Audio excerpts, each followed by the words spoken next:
Good morning guys. तो चलिए फिर हम शुरू करते हैं अपना, है ना।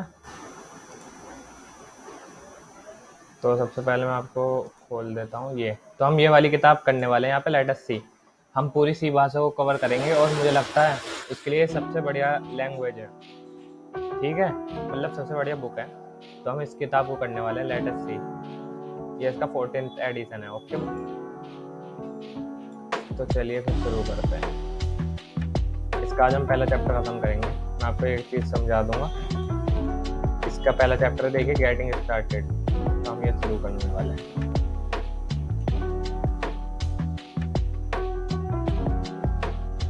गेटिंग स्टार्टेड, ठीक है।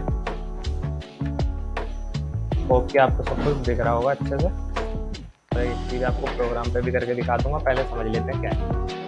Before we can begin to write serious program in C, it would be interesting to find out what really is C, how it came into existence, and how does it compare with other programming languages. In this chapter, we would briefly outline.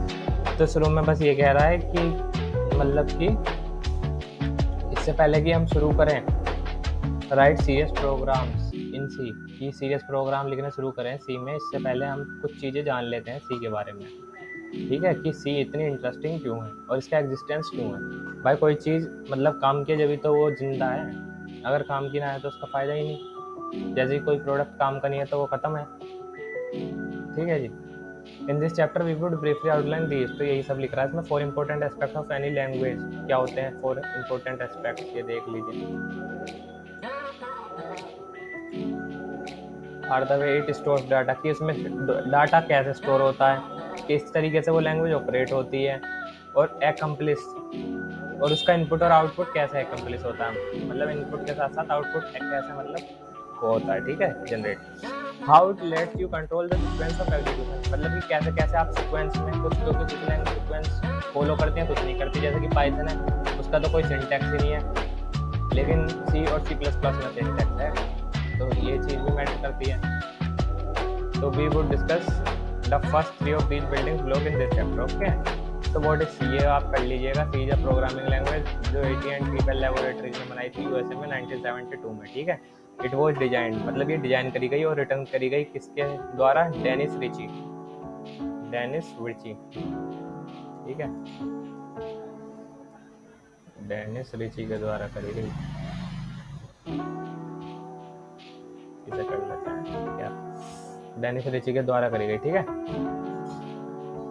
In the late 70s C began to replace the more familiar language of, मतलब जिस time ये launch हुई थी ना, तो इसने अपने जो पहले से लैंग्वेज चलती आ रही थी उन सबको रिप्लेस कर दिया। लोग इसे ज़्यादा यूज़ करने लगे। अब ऐसा क्यों, चलो जानते हैं क्यों ऐसा। और जबकि इसकी कोई एडवर्टाइजमेंट नहीं करी गई, जब भी ये बहुत जल्दी इसने अपना फैन बेस बना लिया, ठीक है। इसे पॉपुलर क्यों है, देखो ये लिख रहा, possibly why C seems to so popular, क्यों है ये इतनी popular, because it is reliable, क्योंकि ये रिलायबल है, सिंपल और आसान है। हर कोई बंदा आसान चीज़ को पसंद करता है। अब मैं किससे कहूँ कि भाई सीढ़ी से चढ़ के जा, लिफ्ट से चढ़ के जा, तो लिफ्ट अगर सही है तो लिफ्ट से ही जाएगा, क्योंकि रिलायबल है, सिंपल है, ईजी है, ठीक है। तो रटने नहीं है, चीज़ों को समझ के करना, इसलिए ज़िंदगी से आप इसे कंपेयर कर करके और रिलेट कर करके पढ़िए, कोई रटने की चीज़, ठीक है। that has survived more than 3 decades has to be really good. An opinion like it offered C has been already suspended by language. अब के समय में जो है C को जो है सुप्रेस, मतलब कि इससे ऊपर भी कुछ लैंग्वेज आ गई हैं, जैसे कि C++, C hashtag and Java. So why bother to learn C, तो हम C क्यों पढ़ रहे हैं, ये क्वेश्चन आ रहा होगा आपके दिमाग में, है ना। देयर आर सेवरल रीजन, इसके कुछ रीजन है, तो ये जरूरी है, इससे आपका इंटरेस्ट बनेगा और आपको पता चलेगा ऐसा क्यों है, ठीक है जी। तो ये देख लेते हैं हम क्यों है ऐसा। तो पहला तो ये लिख रहा है, C और C हैशटैग और Java make use of principle called object oriented programming. ये जो है लैंग्वेज जो अब इसे सप्रेस कर रही है, ये जो है ऑब्जेक्ट ओरिएंटेड प्रोग्रामिंग पर काम करती है, OOP, ठीक है, टू ऑर्गेनाइज द प्रोग्राम को बनाने के लिए। This organising principle has lots of advantage, इसके बहुत सारे एडवांटेज भी हैं, but even while using this organising principle you will still need a good hold over the language element of C। लेकिन इन्हें चलाने के लिए भी आपको C पर कंट्रोल होना जरूरी है, क्योंकि C जो है एक मतलब बिगिनर के लिए बेसिक प्रोग्रामिंग स्किल है, मतलब यहाँ से आप सीख सकते हो, मतलब जो यहाँ की चीज़ है वही आगे लगेगी, क्योंकि आप जैसा कि इसके नाम से ही पता चल रहा होगा C++, C हैशटैग, तो ये इसके ही अपडेटेड वर्जन है, ठीक है। So it makes more sense to first learn C, इसलिए ये ज़्यादा सेंस बनाता है कि पहले सी सीख लेते हैं और फिर उससे ऊपर अपडेट पर जाते हैं ना। नीचे से ही तो जीने मतलब छत पर थोड़ी देर चले जाओगे भाई, पहले एक सीढ़ी चढ़ोगे, दूसरी तो सी जो है सबसे नीचे वाली सीढ़ी है, C++ उसके ऊपर है, C हैशटैग भी ऊपर ही है, ठीक है।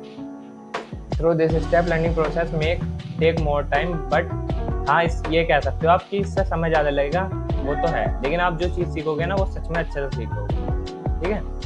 अब इसका दूसरा वो देख लेता पॉइंट क्या, major parts of popular operating system like Windows, जो बहुत सारे पॉपुलर ऑपरेटिंग सिस्टम है जैसे कि विंडोज, यूनिक्स, लिनक्स और एंड्रॉयड, ये सब सी में लिखे गए हैं। अच्छा लगा फैक्ट आपको? This is because even today, ऐसा इसलिए क्योंकि आज भी जो है स्पीड जो है ना सबसे ज़्यादा है वो सी की ही है। बेशक हमने C++, C हैशटैग जावा बना लिया, लेकिन सी की स्पीड को कोई अब तक बीट नहीं कर पाया।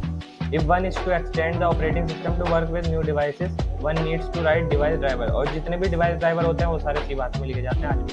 These programs are executively written in C, ये वही लिख रहा है। मोबाइल डिवाइसेस जैसे हमारे पे स्मार्टफोन्स, टैबलेट्स, ये रहे स्मार्टफोन्स, ठीक है ब्रो, स्मार्टफोन, टैबलेट्स,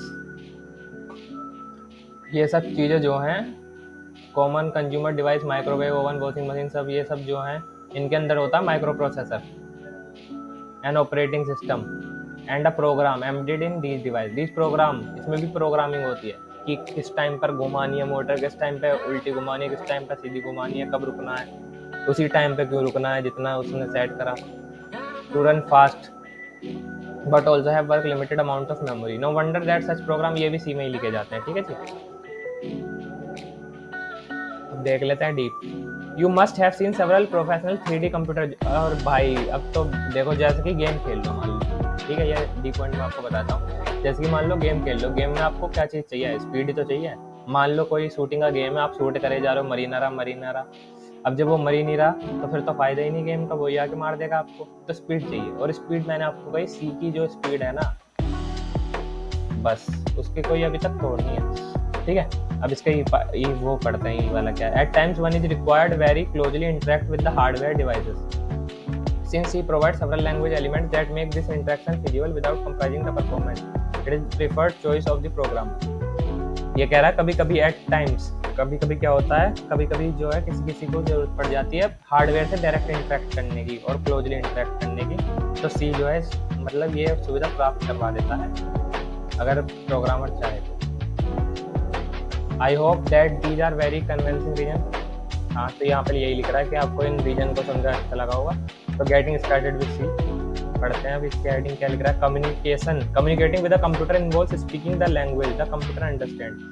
अब आप मान लो कि आप हो इंसान, सामने है कंप्यूटर से बात कैसे करी जाए,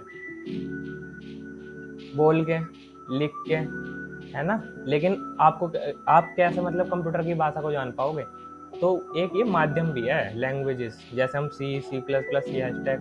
अब कंप्यूटर आपकी भाषा तो जानता नहीं, आप कुछ भी बोल दो, अब आप कहोगे कि यार मैं तो गूगल पे बोलता हूँ और ये मुझे बोल के भी दे देता, क्योंकि उसके अंदर फीड करा गया, ठीक है। वो एक्चुअली वो जाता नहीं है जो आप बोलते हो उसकी कोडिंग होती है 100111000011, फिर वो कंप्यूटर के अंदर जाता है, कंप्यूटर उसे चेक करता है अपनी लिस्ट में, अच्छा इस वाले नंबर पे जो है ये लिख रहा है, तो ये कहना चाह रहा बंदा, ऐसा होता है, ठीक है। उसे कोई डायरेक्ट इंग्लिश समझ नहीं आ रही, उसमें कोई दिमाग तो है नहीं, देखो, तो यही चीज़ है। जैसे कि हम इंग्लिश लैंग्वेज सीखते हैं ना, वैसे ही मतलब थोड़ी सी लैंग्वेज है, जैसा कि तुम्हें बताया गया है, और बाकी आप पढ़ लीजिएगा, आगे देखते हैं। Learning C is similar and easier, ठीक है। Instead of straight away learning how to write programs you must first know what alphabet, मतलब कि जैसे इंग्लिश में देखो आपको कोई सेंटेंस बनाना हो यूकेजी के बच्चे को, तो पहले उसे वर्ड लिखना सिखाएंगे, मतलब पहले उसे ABCD सिखाएंगे अल्फाबेट्स, फिर उसे वर्ड सिखाएंगे, फिर उसे सेंटेंस सिखाएंगे, जब भी तो वो पैराग्राफ बना पाएगा। ऐसे सीखा है, देखिए चार्ट को देखिए ध्यान से। जैसे अगर इंग्लिश लैंग्वेज सीखनी है, पहले अल्फाबेट आनी चाहिए ABCD, फिर कैट मैट, फिर वो सीता ईट फूड, और फिर पैराग्राफ पूरा निबंध, ठीक है। ऐसी सी में पहले आपको अल्फाबेट्स, डिजिटल और स्पेशल सिंबल के बारे में पता होना चाहिए, कांस्टेंट वेरिएबल्स, कीवर्ड्स क्या होते हैं, फिर इंस्ट्रक्शन कैसे देना है और प्रोग्राम कैसे बनता है। ठीक है। तो देखते हैं द सी कैरेक्टर सेट। सी में कौन कौन से कैरेक्टर होते हैं। द कैरेक्टर डिनोट्स, कैरेक्टर में अल्फ़ाबेट्स भी हो सकते हैं, डिजिट्स भी हो सकते हैं और स्पेशल सिंबल भी हो सकते हैं, ठीक है। जैसे कि आपको इसमें दिख रहा होगा, देखिए अल्फ़ाबेट्स में क्या आते हैं, बड़े A B C D E F और छोटे A B C D E F.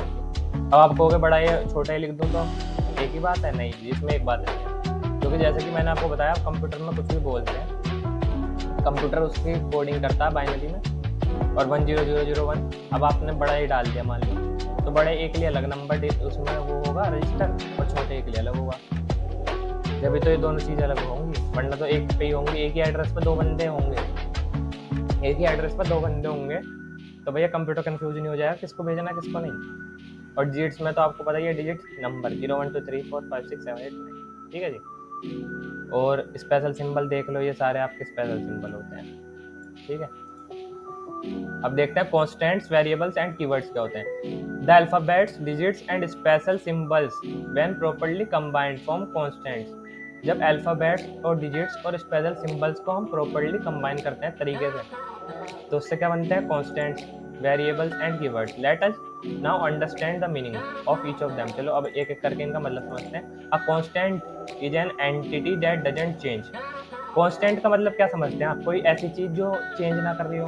Where as variable क्या है, जो बार बार चेंज कर रहा हो, है ना, यही यहाँ पे लिख रहा है। अब keyword is a word that carries special meaning, और कीवर्ड एक ऐसा वर्ड है जो स्पेशल मीनिंग कैरी करता है।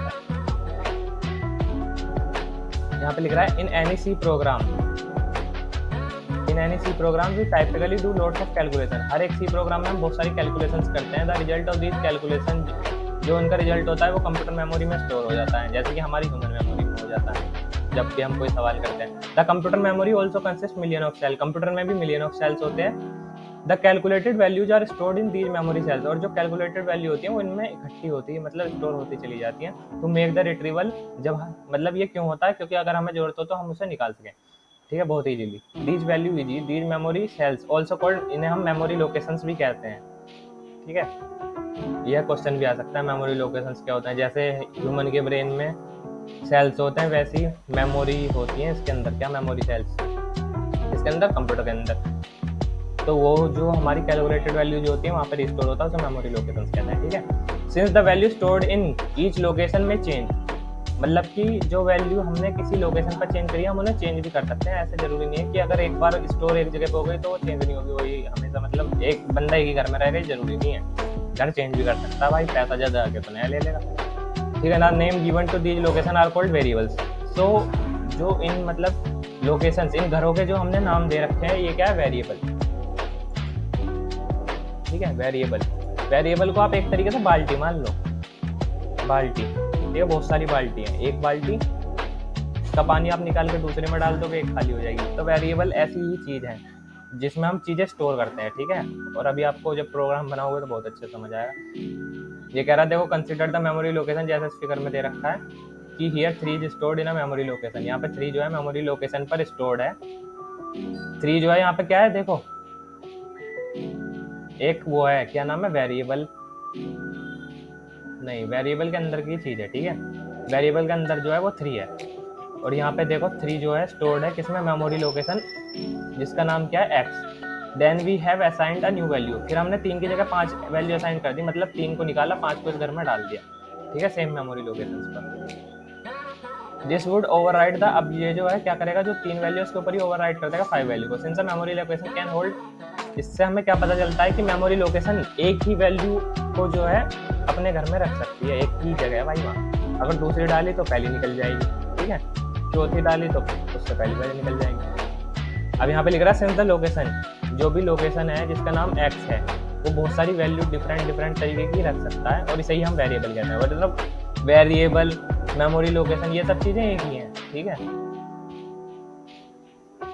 और अ वेरिएबल नेम, ठीक है। एज अगेंस्ट दिस 3 और 5 डू नॉट चेंज, और 3 और 5 जो है कोई चेंज नहीं करते, तो इन्हें कांस्टेंट कहते हैं, ठीक है। जो उसके अंदर वैल्यू भर रहे हो उन्हें क्या कहते हैं, कांस्टेंट, क्योंकि वो चेंज नहीं कर रहे हैं जब तक आप चेंज नहीं करना चाह रहे उन्हें। In programming language constants are often called, constant को हम लिटरल्स भी कहते हैं, और वेरिएबल्स को आइडेंटिफायर भी कहते हैं। ये क्वेश्चन आया हुआ है, आइडेंटिफायर क्या होता है, ठीक है। वेरिएबल्स को ही आइडेंटिफायर कहते हैं, वेरिएबल्स की डेफिनेशन लिख देना जहाँ वैल्यू स्टोर होती है। Now that we understand the constant and the variable, तो अब हमने कांस्टेंट्स और वेरिएबल समझ लिए, ठीक है जी। अब आपने समझ लिया होगा कांस्टेंट और वेरिएबल। वेरिएबल क्या होते हैं? जिसके अंदर वैल्यू स्टोर हो रही है। कांस्टेंट क्या होती है? जो वैल्यू स्टोर हो रही है। ठीक है जी।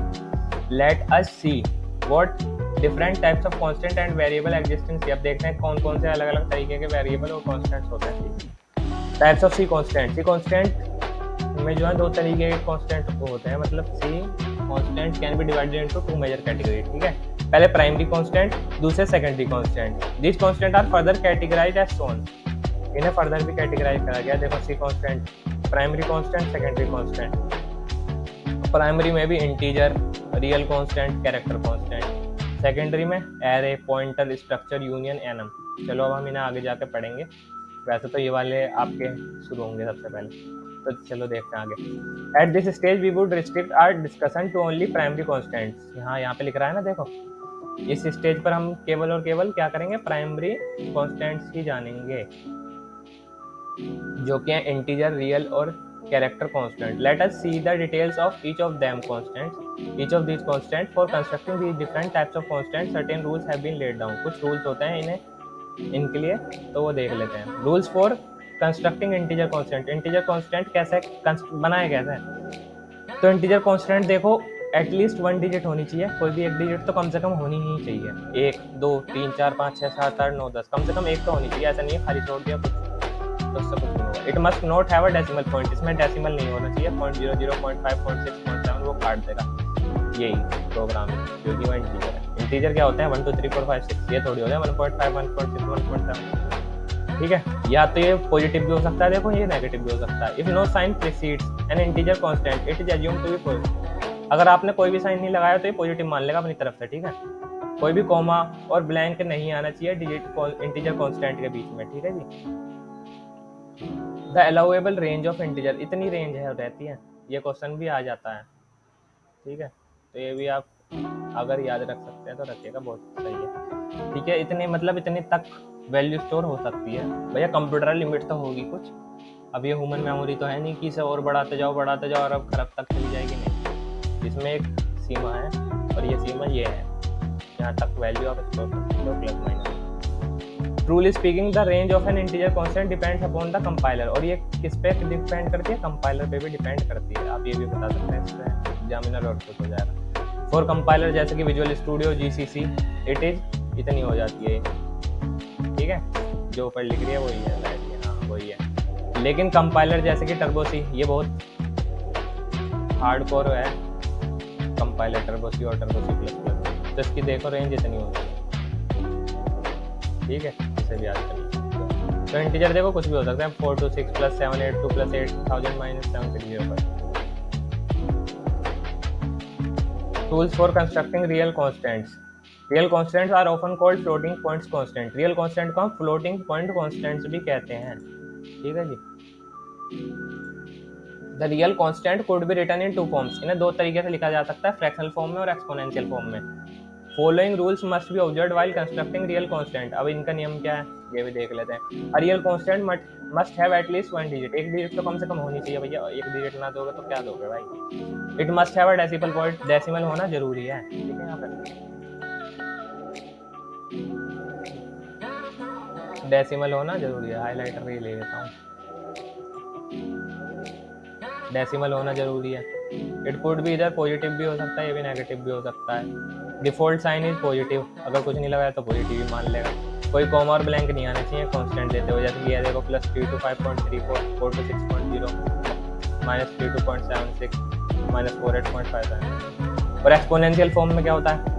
The exponential form is usually used if the value of the constant is either too small और टू लार्ज। एक्सपोनेंशियल फॉर्म का इस्तेमाल कब करते हैं? जब वैल्यू या तो ज़्यादा छोटी हो, ईदर टू स्मॉल, और या ज़्यादा बड़ी हो।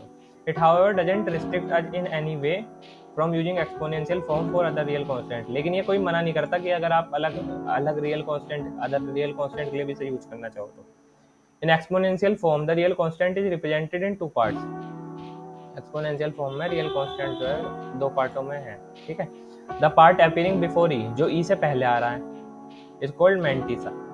ठीक है, जो ई इस ये जो है ये सिंबल है एक्सपोनेंशियल का। ठीक है, इससे जो पहले आ रहा है उसे मैंटिसा कहते हैं। Whereas the part following का मतलब इसके बाद जो आ रहा है उसे क्या कहते हैं? Exponent.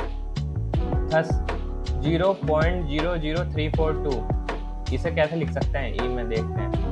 Can be return in exponential form 3.42 ई की पावर -4। ई का मतलब आप क्या समझ सकते हैं, ई का मतलब है ई जो है ये है 10 की पावर, अब 10 की पावर -4 है। अब मान लो एक पेन ही ले लेता हूँ, ये लिख रहा क्या नाम है 3.42 इंटू 10 की पावर -4, ये चीज़ लिख रही है ये, ठीक है। ई जो है ई का ये ई के इक्वल है 10 की पावर, ठीक है। ई जो है 10 की पावर, अब इसे हटाओगे तो कहाँ तक जाएंगे पॉइंट, एक तो ये हो गया, 2 3 4, 1 2 3 4, तो यहाँ पे आएगा देखो, और यहीं आ रहा होगा 3 0 आ रही होंगी देखो, ठीक है। एक्सपोनेंशियल फॉर्म ये लिख भी रहा है यहाँ पे, इसका ये मतलब है, ठीक है। अब इसे मिटा देता हूँ, ठीक है। ई का मतलब क्या है 10 की पावर, जैसे केमिस्ट्री में क्वेश्चन करते हुए तो ये चीज़ें तो बहुत आती होंगी, 10 की पावर -4, 10 की power -3। Following rules must be observed while constructing real constant. अब इसके भी नियम देख लेते हैं। मेंटिसा पार्ट जो आगे का पार्ट होगा, ठीक है, and the exponential part should be separated by letter E. ये जो है ई या ई से मतलब अलग होने चाहिए, इसमें छोटा ई भी यूज कर सकते हो, बड़ा ई भी, कोई दिक्कत नहीं, ठीक है। वैसे छोटा ही करना क्योंकि ये केस सेंसिटिव लैंग्वेज है और इसमें सारे अक्षर छोटे ही होते हैं, तो छोटा करो तो और बढ़िया। द मेंटिसा पार्ट में है पॉजिटिव नेगेटिव, आगे वाला जो मेंटिसा पार्ट है ये पॉजिटिव भी हो सकता है नेगेटिव भी हो सकता है। डिफॉल्ट साइन जो है पॉजिटिव ही ले लेगा कंप्यूटर अपनी side. The exponent must have at least 1 digit, कम से कम एक डिजिट तो होनी चाहिए वही भाई, विच मस्ट बी पॉजिटिव, या पॉजिटिव भी हो सकती है नेगेटिव भी हो सकती है। डिफॉल्ट साइन पॉजिटिव, वही चीज़ लिख रही है। रेंज ऑफ रियल कांस्टेंट, इसकी रेंज भी याद रख लेना अगर रख सको तो, क्योंकि रेंज के क्वेश्चन आते हैं, वैसे चार्ट वार्ट आया था शायद इस बार भी, इसे याद कर लेना अगर कर सको तो वैसे। लेकिन इसका मतलब प्रोग्राम बनाने में कोई वो नहीं है, लेकिन थ्योरी के पेपर में आ सकता है। जैसे कि देखो ये लिख रहा है, क्या लिख रहा है ये लिख रहा है 3.2 इंटू 10 की पावर -5, ऐसा करके देखा करो, इसे ई मत पढ़ो, 10 पढ़ा करो। 4.1 इंटू 10 की पावर 8 -0.2 इंटू 10 की पावर 3, और ये -3.2 इंटू 10 की पावर -5, ठीक है। Rule of constructing character constant. अब देखते हैं कैरेक्टर कांस्टेंट क्या है। अब कैरेक्टर कांस्टेंट जो होता है वो होता है कोई भी सिंगल अल्फाबेट, ये लिख रहा है, सिंगल डिजिट भी हो सकती है, और सिंगल स्पेशल सिंबल भी हो सकता है, ठीक है। Include with in single inverted coma, और ये चीज़ बहुत जरूरी है यहाँ पे, सिंगल इन्वर्टेड कोमा का इस्तेमाल करना। देखो सिंगल, वरना बहुत जगह हम डबल का करते हैं, तो कहीं यहाँ पे इसमें कंफ्यूजन है। Both the inverted coma should point two the left, और दोनों लेफ्ट की ओर पॉइंट होने चाहिए, मतलब कि कैसे बताऊँ, चलो अभी प्रोग्राम बताएंगे। देखो यहाँ पे देखो लेफ्ट, ये भी लेफ्ट, ठीक है, ऐसे ऐसे लेफ्ट होने चाहिए, ठीक है। Is a valid character constant whereas A is not, और जबकि देखो इसमें एक ऐसे है और एक ऐसे है, तो ये जो है ये नहीं होगा, इसे कैरेक्टर नहीं मानेगा। कैरेक्टर के लिए आपको एक ही साइड पे ऐसे वाले लगाने पड़ेंगे, ठीक है। इसमें सब चीज़ आ जाती है, मतलब नंबर भी है, वो भी है, इक्वल टू भी है, स्पेशल कैरेक्टर, कुछ भी, हर चीज़ इंक्लूड है कैरेक्टर में। अब देखते हैं टाइप्स ऑफ सी वेरिएबल्स। अभी तो हमने वो पढ़े थे, क्या नाम है, कॉन्स्टेंट जो होते हैं जो वैल्यू वेरिएबल के अंदर बढ़ते हैं। अब देखते हैं वेरिएबल क्या होता है। बाल्टी कितने तरीके की हैं जिसमें वैल्यू स्टोर होती है। वेरिएबल को एक बाल्टी की तरह मानना है आपको, ठीक है, बाल्टी। A particular type of variable can hold only the same type of constants, एक बाल्टी के अंदर एक ही तरीके के कॉन्स्टेंट हो सकते हैं, ठीक है। For example an integer variable, integer variable में सारे इंटीजर कॉन्स्टेंट हो सकते हैं, ये लिखा इंटीजर वेरिएबल में ओनली इंटीजर कांस्टेंट, ऐसी रियल वेरिएबल में ओनली रियल कांस्टेंट, ऐसी कैरेक्टर वेरिएबल में ओनली कैरेक्टर कांस्टेंट, ठीक है। The rule of constructing different type of constant are different, इन सबको मतलब अलग अलग उसको बनाने का तरीका भी अलग ही है कि कौन सा आप वेरिएबल चाह रहे हैं। However for constructing variable names of all type the same set of rule applies, these rules are given below. अब देखते हैं रूल कि कंप्यूटर को कैसे बताएंगे कि हमें कौन सा वेरिएबल चाहिए, उसे कैसे पता चलेगा कि आप कौन सा चाह रहे हो और वो वही देगा। बैटरी लो ना हो जाए, 1 मिनट, 19% हो रही है, ठीक है। Rules for constructing variable names. Variable name is any combination, variable name जो हो सकता है कोई भी कॉम्बिनेशन हो सकता है 1 to 31 अल्फाबेट्स का, डिजिट्स का और अंडरस्कोर्स का। Some compiler allow variable names whose length could be up to 247। कुछ कंपाइलर इतना भी मतलब वो दे देते हैं कितने कैरेक्टर भी यूज़ कर सकते हो आप नाम बनाने के लिए, ठीक है। वैसे इतना कैरेक्टर भैया करोगे तो उसे तो यूज नहीं कर पाओगे, क्योंकि प्रोग्राम में आपको बार बार नाम भी तो लिखने पड़ेंगे। अगर इतना बड़ा वेरिएबल ले लोगे तो भैया हो गया, ठीक है। Still it would be safer to stick to the rule of 31 character. इसलिए 31 कैरेक्टर को हम जो है प्रायोरिटी देते हैं कि जितना छोटा नाम हो उतना बढ़िया है। Do not create unnecessary long variable name, क्योंकि उसका कोई फायदा नहीं है, बस टाइपिंग ज़्यादा करोगे आप। The first character in the variable name must be, alphabet भी हो सकता है। देखो वेरिएबल का नेम लिखना बहुत ज़रूरी है, क्योंकि इसमें बच्चे बहुत गलती करते हैं। इसमें आप अल्फ़ाबेट भी लिख सकते हो, अंडरस्कोर भी लगा सकते हो, ठीक है, वेरिएबल के नेम में। नो कोमा और ब्लैंक्स आर अलाउड, लेकिन कोई भी कोमा और कोई भी ब्लैंक यानी कि स्पेस दबा के आप नाम नहीं लिख सकते। नो स्पेशल सिंबल, ना ही special symbol other than underscore, बस अंडरस्कोर ही यूज कर सकते हो। अगर इसकी जगह और कोई कर दिया तो भी ये वेरिएबल नेम नहीं माना जाएगा। देखो जैसे कि ये है ग्रोस है, मतलब कि एक इंस्टाग्राम पे आईडी बनाते हो ना, तो वही वाला सीन है, ठीक है। यहाँ पे कोई कोमा वोमा नहीं लगा सकते, उसमें पता नहीं लगा सकते नहीं, लेकिन यहाँ नहीं लगा सकते, अंडरस्कोर लगा सकते हैं बस, ठीक है। देखो ये यूज कर सकते हो, ये यूज कर सकते हो, ई भी यूज कर सकते हो, 89 भी यूज कर सकते हो, ये कर लो अंडरस्कोर। लेकिन यहाँ पे अब आप लिखने लगे एस, एक मिनट पेन कहाँ चला गया, SI स्पेस दबा के MA, तो ये गलत है। यहाँ पे स्पेस नहीं दे सकते, अंडरस्कोर लगाना पड़ेगा अगर अच्छा तो, ठीक है। वो ये इंस्टाग्राम वाला थी, जिसको पता होगा अच्छी बात है, ना पता हो तो भाई अब देख लेना, अभी प्रोग्राम बनाएंगे तो आगे। So since the maximum allowable length of variable name is 31 character, an enormous number of variable names can be constructed using the above mentioned rules। अब आप इससे कितने भी नाम बना सकते हो भैया, नाम में क्या है, कुछ भी लिखते चले जाओ, लेकिन ऐसा लिखना नाम जिससे आपको समझ आए कि ये इस बाल्टी के अंदर है क्या। अगर पानी भर रहे हो तो वाटर लिख देना भैया, जो पता चले इसमें पानी है, इसमें चाय है, रसोई में नहीं देखते चाय पत्ती कहाँ है, ये कहाँ है, जो कि पता चल जाए बंदे को। इट इज़ गुड प्रैक्टिस, ये एक अच्छी प्रैक्टिस है कि हम इसका नाम ऐसा रखें जिससे हमें समझ आ जाए किस चीज़ में, और जिस बंदे पर आपका प्रोग्राम जाए वो भी समझ पाए, अच्छा इसमें ये डाल रहा है। Represent principal rate and instruct the number of years rather than using variables ABC।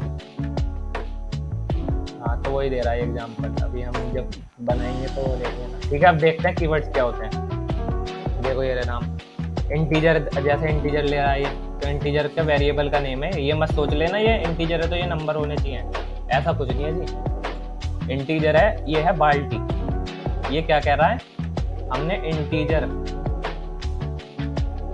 ठीक है, इंटीजर कांस्टेंट वाली बाल्टी लिया, मतलब इस बाल्टी के अंदर जितनी चीज भरेंगी वो नंबर होंगे, इंटीजर होंगे 1 2 3। अब इसके अंदर जो होंगे वो पॉइंट होंगे क्योंकि फ्लोट लग रहा है आगे, और इसके अंदर जो होंगे वो ABCD भी हो सकते हैं, नंबर भी हो सकते हैं, और जो है स्पेशल कैरेक्टर भी हो सकते हैं। अब देखते हैं सी कीवर्ड्स क्या होते हैं। Keywords are the word whose meaning has already been explained to the C compiler.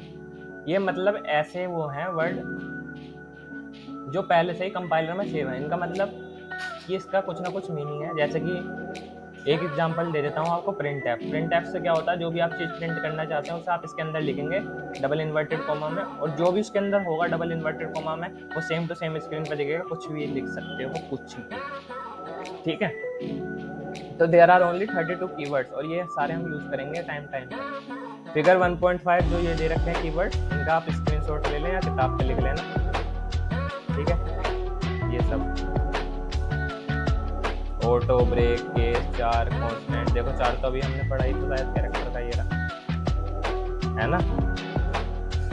ये तो मतलब उसमें कंपाइलर में पहले से है कि 4 का मतलब जो भी वेरिएबल है उसके अंदर सारे कुछ भी आ सकता है, ABCD या कैरेक्टर वाला, कैरेक्टर कांस्टेंट, ठीक है। ये रहा वॉइड, वॉइड भी आपने ही होगा, INT ये रहा, तो ये सब है, ठीक है। इनके स्क्रीनशॉट लीजिएगा, अब आगे बढ़ते हैं। The keyword can not be used as variable name.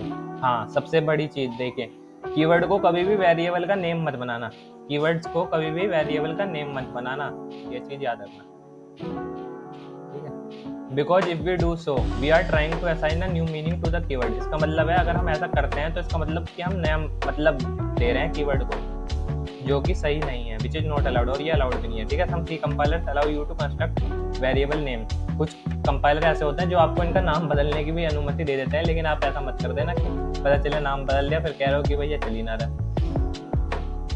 ठीक है। However it would be safer not to mix, तो ऐसा कुछ मत करना कि वेरिएबल का नाम लिख लो